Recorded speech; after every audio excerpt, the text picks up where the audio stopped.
All right, this is our blackjack game. The goal of the game is to get as close to 21 without going over. We have several screens.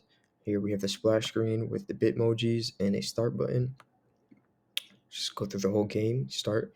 You can choose your difficulty. Then you can also bet as whatever amount you like. And we have the actual game screen where you just draw cards. Here we busted. We went over 21. Let's try again. And we lost the amount. And we lost again. Let's see if we can win. Oh my goodness. Then you could see it just keeps on restarting. We don't even have 1,000, so just have to keep going. Stand. Oh, we tied. And then you could just play again. Still 500 since we didn't lose anything. Stand. And now we lost. All right. So let's go into the actual code. Here we have each of the Bitmojis drawn on the splash screen. Takes up a good chunk of the code. Then we get to global variables, which, for example, track the scene we're in, the difficulty level. Here we can see all the options for the scenes. This will basically show the game result at the end.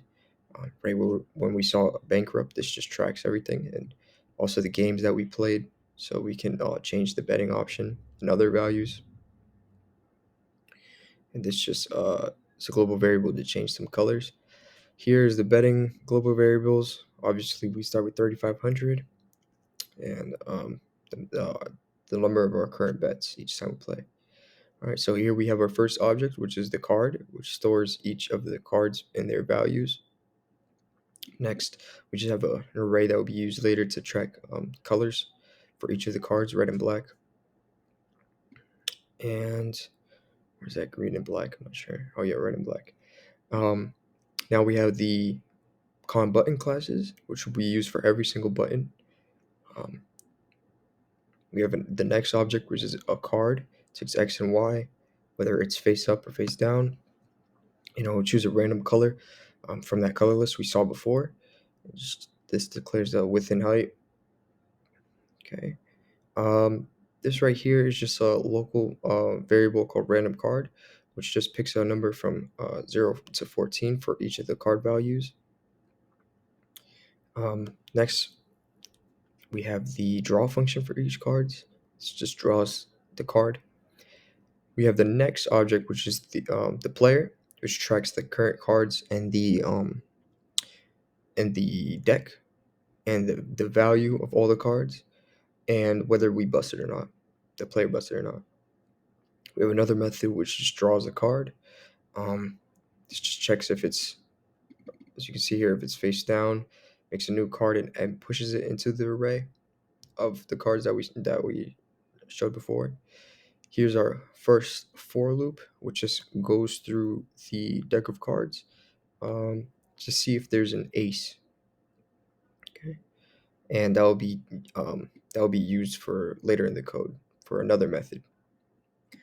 All right, so this will just add on the update the value of the cards in the object, and now we have our first if statement. So if there are aces um, in the deck, we run this for loop, which just adds the value of it, and this method just checks if we bust or not.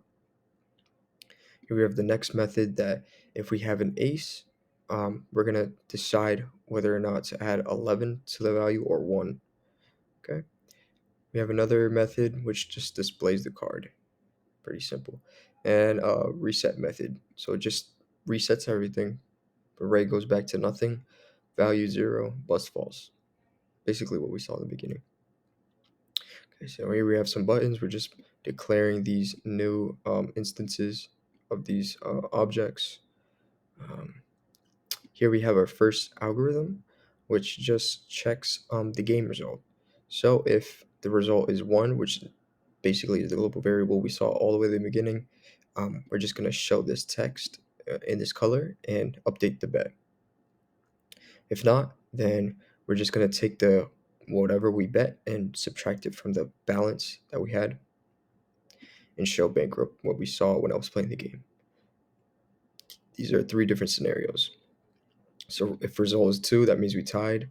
Um, if it's less than 0, um, then then it's bankrupt. We have another algorithm that just compares each of the players to see if we bust, if we tie, which computer wins or player wins, and then we just change the scene to 3, which is the last screen. Um, this algorithm just decides when the computer, um, what decisions the computer will make. This depends on the difficulty level. As you can see here, the higher the difficulty, here 2, um, the computer will stop at a higher number. Gives the illusion that the game is harder than it really is. Okay, and we have another method that was added later um, in the process, which just checks if we bust or not. We can, if you recall, busting is when you go over 21. So if the value of the player is over 21, then we're gonna change that to true. And now we just have a whole bunch of buttons. Um, this one for the hit button, and this one for the stand button on the game screen.